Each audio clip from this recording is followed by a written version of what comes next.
tá bom? Vocês me mandaram muitas perguntas, eu selecionei algumas perguntas e elaborei uma aula. Então vamos às perguntas.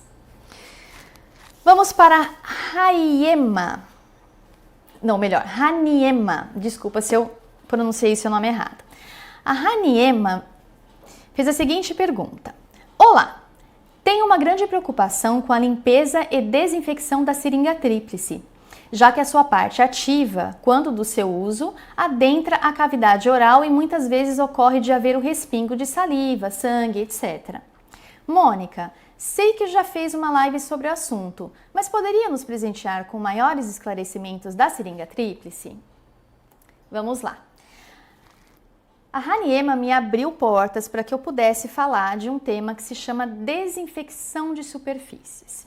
Quando a gente fala de desinfecção de superfícies, a gente tem que pensar, o que são essas superfícies? É o primeiro pensamento que a gente tem. Que superfícies são essas? Quando a gente fala de um consultório odontológico, e aí quem é da área de piercing, quem é da área de podologia, vai fazer as correspondências, tá bom? O que são essas superfícies? É tudo o que o profissional toca com as luvas contaminadas, tá? Então, no caso de um consultório odontológico, pode ser a alça do refletor, pode ser o braço do equipo, pode ser a parte do sugador, que é a unidade auxiliar, pode ser a própria cadeira. Então, pensa assim, ó, tudo o que o profissional tocar e contaminar e levar à sujidade é uma superfície que vai precisar ser olhada de uma forma diferente. E agora, no momento que nós estamos vivendo, mais ainda, né? Por conta dos aerossóis. O que a gente tem que pensar é, primeira coisa, toque o menos possível, não toque em muitas superfícies, porque se você tocar alguma coisa, você vai ter que fazer. E o que você vai fazer? Eu vou fazer desinfecção, eu vou colocar barreiras. Eu sei que existe aí uma certa polêmica em relação a isso, eu não vou entrar nessa polêmica, acho que não faz sentido, mas o que eu quero dizer é, não é uma opção, uma coisa ou outra, quando você utiliza barreiras. Se você optar por barreiras, obrigatoriamente depois você vai precisar fazer a desinfecção, tudo bem? Não é uma coisa, não é porque você vai utilizar uma barreira que você não vai fazer a desinfecção. Isso se justifica por quê? Em primeiro lugar, pela real proteção que elas oferecem. Vocês vão ver que em algumas superfícies a proteção não é tão real assim. E segundo, porque quando nós formos removê-las, nós vamos contaminar a superfície. Agora, é interessante sim usar as barreiras em algumas superfícies, por quê? Porque muito da sujidade fica nas barreiras. Então, quando você for fazer a desinfecção, você vai ter uma superfície menos contaminada, mais fácil de desinfetar, tudo bem? Então você vai pensar com você quais são as superfícies que são muito críticas, muito difíceis de higienizar e optar por barreiras também. Isso é uma decisão sua. A única coisa que eu não quero é que você pense que só porque está utilizando barreiras não precisa fazer a desinfecção. E a seringa tríplice é um destes exemplos. Muito bem lembrado pela Raniema. O que acontece com a seringa tríplice? Bom, nós temos aí uma questão. Se a gente proteger com barreira, né, o que eu sinceramente acho bem interessante, a pontinha da seringa tríplice, o bico da seringa tríplice, a gente não consegue vedá-lo totalmente. Se a gente conseguir vedar, o que vai acontecer? Você já teve uma situação assim, que você precisou só do ar? Então você colocou, você precisa, por exemplo, secar o adesivo, né? Quando você coloca o adesivo no dente, precisa secar o adesivo. E fica aquela coisinha de água, e quando você aperta o ar, vai água para tudo que é lado.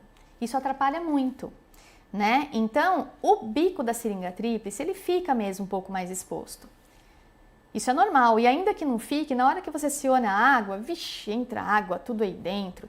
Então não é porque eu protejo que eu vou olhar para uma seringa tríplice e vou dizer assim, tá protegida, não precisa fazer nada não. E uma outra que eu posso pensar também, quer saber, já que eu vou ter que fazer alguma coisa, então eu não vou proteger. Mas a seringa tríplice tem um problema, que são os botões. Imagine, eu já fiz um vídeo, depois você dá uma olhadinha lá no meu Instagram. A área dos botões é uma área muito crítica, então é interessante te proteger. E quais são as saídas que a gente teria para a seringa tríplice, especificamente falando? Nós poderíamos usar um bico descartável, existem bicos descartáveis. O que acontece é que às vezes escapa água, tá? Então eles não ficam muito bem adaptados. Esse bico da seringa tríplice, ele pode ser autoclavado, então eu posso remover e autoclavar. Você pode comprar separado só os bicos, tá bem? Agora, se eu não fizer nenhuma dessas duas opções, eu vou precisar fazer um processo de proteção com barreiras e limpeza e desinfecção, tudo bem? E aí entra uma outra polêmica. Quando eu falo de desinfecção, seja do que for, seja de uma superfície, seja de um artigo, eu estou falando de limpeza e desinfecção. As duas coisas. E a limpeza exige um detergente. Quem limpa é o detergente. E a desinfecção quem faz é um desinfetante. São produtos diferentes. Tudo bem? Isso precisa estar implícito. Isso não, quando a gente fala assim, vou desinfetar algo, você já põe na sua cabeça. Eu preciso limpar e desinfetar. Nunca é só desinfetar. A não ser, é lógico, que não tenha recebido matéria orgânica. Eu não estou falando de casa, tá bom? Eu estou falando de consultório.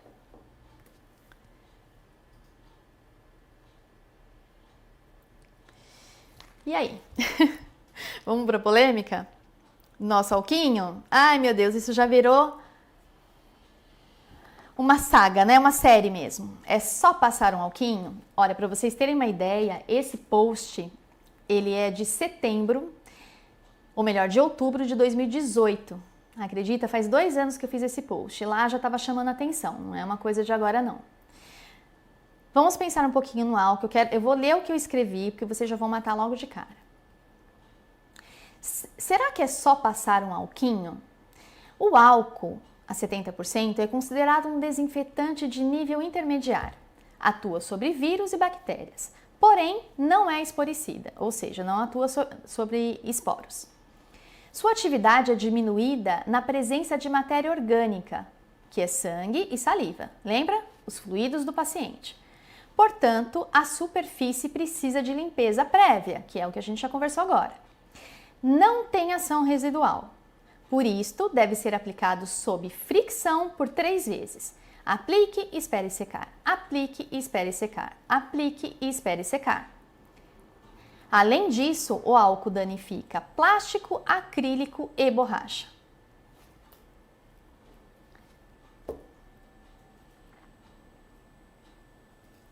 E aí eu te pergunto, você acha mesmo que o álcool é uma boa opção para o consultório? Você, a cada troca de paciente, você limpa com água e detergente, enxágua, seca e aplica o álcool 3 vezes sob fricção? Eu tenho certeza que não. Então a gente está fingindo que a gente está fazendo desinfecção. Tudo bem? Isso é uma tecla que eu tenho batido há algum tempo já. Então vamos resumir o que a gente conversou aqui. Sim, existe uma área crítica, que é a seringa tríplice, além de outras, né?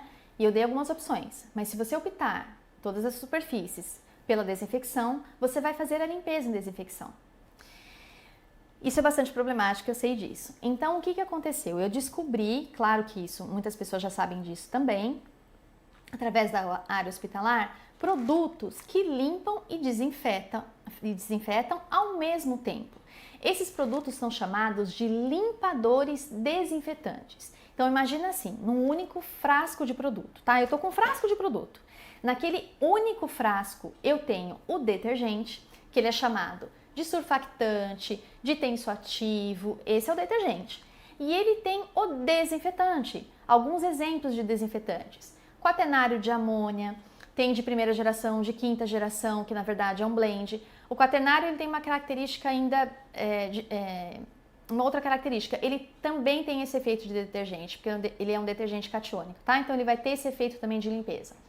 Você tem o peróxido de hidrogênio, Você tem a biguanida, que na verdade existem associações. Então, às vezes, nesse frasco de produto, eu tenho mais de um desinfetante, eu tenho composições entre eles, tem composições de quaternário de amônia de quinta geração com o peróxido de hidrogênio.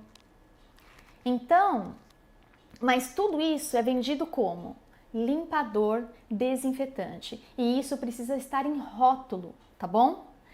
Esses produtos, eles existem na versão pronto uso, que está pronto para usar, ou na versão concentrada, que você precisa diluir. Eu, particularmente, eu gosto muito dos pronto uso, tá bom? Por quê? Quando você faz diluições, além de você ter que tomar cuidado com diluições, você tem que tomar muito cuidado com o frasco que você está usando, né? Acabou a solução, você vai ter que usar de novo, aquele frasco pode ser um ponto de contaminação. Então você tem que saber cuidar daquele frasco. Tudo bem? Vamos voltar agora para algumas características desses limpadores desinfetantes.